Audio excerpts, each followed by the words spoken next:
একটু আগে একটা দুর্ঘটনা ঘটে গেল, মর্মান্তিক ঘটনা। সেই ঘটনাকে আমি কভার করার চেষ্টা করছি। একজন মানুষ এখানে জাল ফেলছিল, জাল ফেলতে ফেলতে হঠাৎ করে নদী পার হওয়ার সময় তারপর তাকে আর দেখা যায়নি।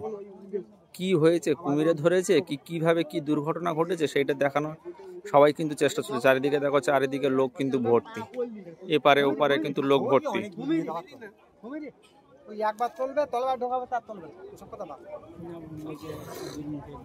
কুমিরে যদি ধরে অনেক সময় ওরা রাখতে পারে, কেউ কখনো সহজে তার খাদ্য ছাড়ে। ওরা যত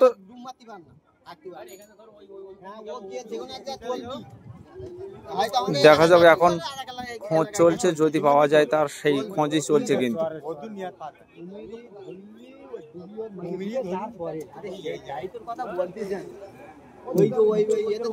যতক্ষণ না ও মারা মানে সেই প্রাণীটা না মারবে ততক্ষণ তুলবেন।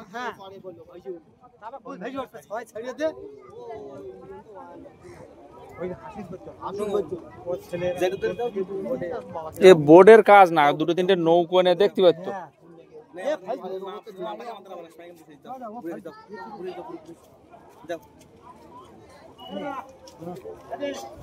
কিসে কি হয়েছে সঠিক তথ্য জানার সবাই চেষ্টা করছে। যদি কোনো দুর্ঘটনা ঘটে বা জাল জড়িয়ে যদি জলের তলায় তলিয়ে যায়, তারও কিন্তু একটা চেষ্টা চলছে। এখন দেখা যাক কতদূর কি হয়।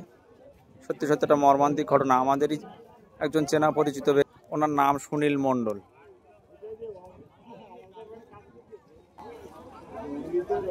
বেলা 3টে নাগাদ উনি জাল ফেলতে আসেন নদীতে। জাল ফেলে এপারের থেকে ওপারে নদী পার হওয়ার সময় কিন্তু এই দুর্ঘটনাটা ঘটে।